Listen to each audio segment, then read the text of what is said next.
नमस्कार. आज आपण एका खूप इंटरेस्टिंग विषयावर बोलणार आहोत. रोजच्या धावपळीत, ऑफिसच्या टेन्शनमध्ये आणि आयुष्यातल्या इतर आव्हानांना तोंड देताना आपण अनेकदा भरकटून जातो, नाही का? तर आज आपण बघूया की हजारो वर्ष जुनं गीतेमधील ज्ञान आजच्या आधुनिक तणावावर एक उपाय म्हणून कसं कामी येऊ शकतं. कधीतरी आपल्या सगळ्यांच्याच आयुष्यात अशी एक वेळ येते जेव्हा वाटतं की आता सगळं संपलं. हातातून गोष्टी निसटून चालल्या आहेत, काहीच मनासारखं होत नाहीये. मग ते करिअरमधलं अपयश असेल, नात्यांमधला तणाव असेल किंवा भविष्याची चिंता. ही जी भावना आहे ना, ती आपल्यापैकी प्रत्येकाने कधी ना कधी अनुभवलेली असते. पण एक मिनिट थांबा. विचार करा, ही खरंच सगळं कोसळण्याची वेळ आहे की काहीतरी नवीन घडण्याची? कारण अनेकदा सर्वात मोठ्या बदलांची सुरुवात अशाच परिस्थितीतून होत असते. सगळा खेळ आहे तो आपण त्या परिस्थितीकडे कसं पाहतो याचा. आपला दृष्टिकोनच सगळं ठरवतो. बरं, चला तर मग ह्या विचारात थोडं खोलवर जाऊया. गीता आपल्याला एक खूप महत्वाची गोष्ट शिकवते. ती म्हणजे आपली सगळ्यात मोठी लढाई ही बाहेरच्या जगाशी नसते. ती आपल्या आत, आपल्याच मनाशी सुरू असते. आठवून बघा, कुरुक्षेत्रावर अर्जुनासमोर त्याचेच नातेवाईक उभे होते आणि तो गोंधळला होता.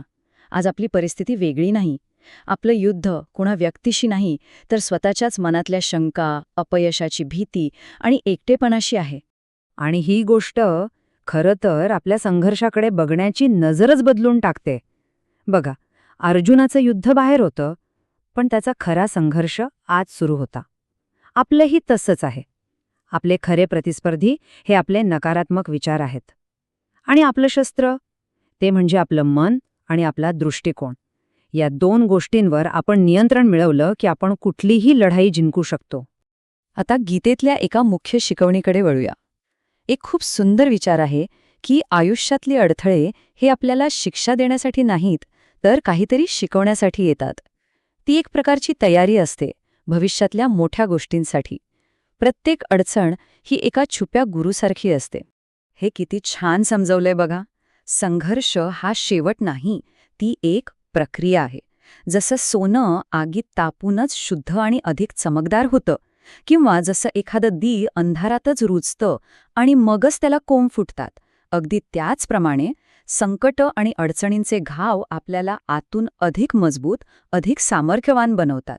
याचाच अर्थ काय की जेव्हा बाहेरची परिस्थिती आपल्या नियंत्रणात नसते, तेव्हा आपल्या हातात एकच गोष्ट असते, ती म्हणजे स्वतःला बदलणं. आपलं लक्ष बाहेरील समस्यांवरून हटवून स्वतःच्या आंतरिक विकासावर केंद्रित करावं लागतं. आणि खरा बदल हा तिथूनच सुरू होतो. आता आपण गीतेतल्या एका सगळ्यात महत्वाच्या आणि प्रसिद्ध तत्वाकडे वळूया, जे कदाचित आपण सगळ्यांनी ऐकले असेल. ते म्हणजे निष्काम कर्म. म्हणजे नेमकं काय? तर सोप्या भाषेत सांगायचं तर आपलं काम 100% प्रामाणिकपणे आणि पूर्ण समर्पणाने करा, पण त्याच्या निकालाची किंवा फळाची चिंता करू नका. जेव्हा आपलं लक्ष फक्त कामावर असतं, तेव्हा निकाल काय लागेल याचं टेन्शन आपोआप कमी होतं. आणि ह्याच तत्वाचा आधार आहे तो प्रसिद्ध श्लोक की कर्म करणं, प्रयत्न करणं आपल्या हातात आहे. पण त्याचं फळ काय मिळेल, यश मिळेल की अपयश, हे आपल्या हातात नाही. खरं सांगते, ही एक गोष्ट जरी आपण नीट समजून घेतली ना, तरी आपल्या व्यावसायिक आयुष्यातला अर्ध्याहून अधिक ताण कमी होऊन जाईल. आता हे ऐकायला खूप तात्विक वाटेल, पण हे आपल्या रोजच्या आयुष्यातही लागू होतं. समजा एखाद्या कर्मचाऱ्याला ऑफिसमध्ये त्याचा बॉस विनाकारण त्रास देतोय.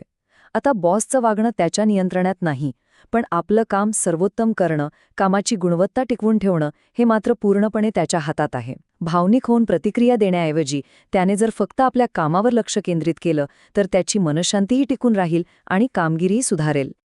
पण नुसतं कर्म करून भागत नाही. त्याला जोड हवी असते, ती आंतरिक शांततेची.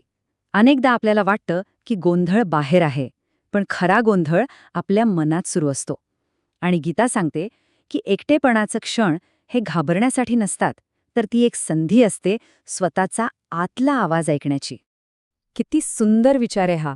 आपण एकटेपणाला नेहमी शत्रू मानतो, पण तो एक शिक्षक आहे जो बाहेरचा सगळा आवाज शांत करतो, जेणेकरून आपल्याला आपल्या आतला आवाज, आपलं अंतर्मन काय म्हणतंय हे स्पष्ट ऐकू येऊ शकतं.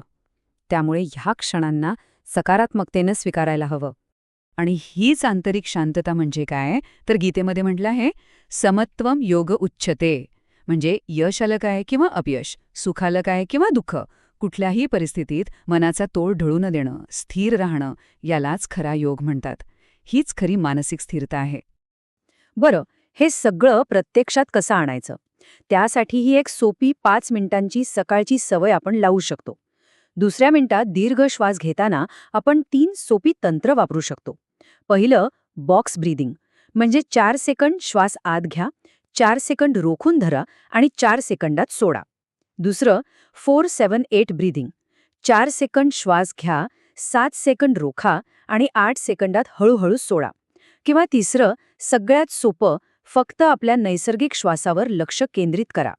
ही छोटीशी सवय दिवसाची सुरुवात शांत आणि सकारात्मक ऊर्जेने करण्यास नक्कीच मदत करेल. आता आपण या विश्लेषणाच्या शेवटच्या पण सगळ्यात शक्तिशाली भागाकडे आलो आहोत. हा भाग आहे काळ आणि स्वीकृतीबद्दलचा, म्हणजे ॲक्सेप्टन्स. हे एक खूप शक्तिशाली वाक्य आहे. याचा अर्थ असा नाही की भूतकाळातल्या वाईट गोष्टी आपल्याला आवडल्या पाहिजेत, नाही. पण त्या आपल्या प्रवासाचा एक अविभाज्य भाग होत्या आणि त्यातून आपण काहीतरी शिकलो, हे स्वीकारणं खूप महत्वाचं आहे. या मंत्राचा दुसरा भाग आपल्याला वर्तमानात जगायला शिकवतो. आज जरी परिस्थिती कठीण वाटत असली तरी ती कोणत्या तरी चांगल्या कारणासाठीच घडत आहे, हा विश्वास ठेवणे. सध्याच्या आव्हानांमध्येही काहीतरी शिकण्यासारखं आहे, हे समजून घेणे. आणि तिसरा भाग हा आपल्याला भविष्याबद्दल एक प्रकारची श्रद्धा आणि विश्वास देतो. अज्ञात भविष्याची सतत चिंता करत बसण्यापेक्षा जे काही होईल ते आपल्या भल्यासाठीच असेल, हा विश्वास आपल्याला वर्तमानात अधिक स्थिर आणि शांत ठेवतो. म्हणजेच कुठल्याही संकटातून बाहेर पडायला आपल्याला या 3 गोष्टींची गरज असते.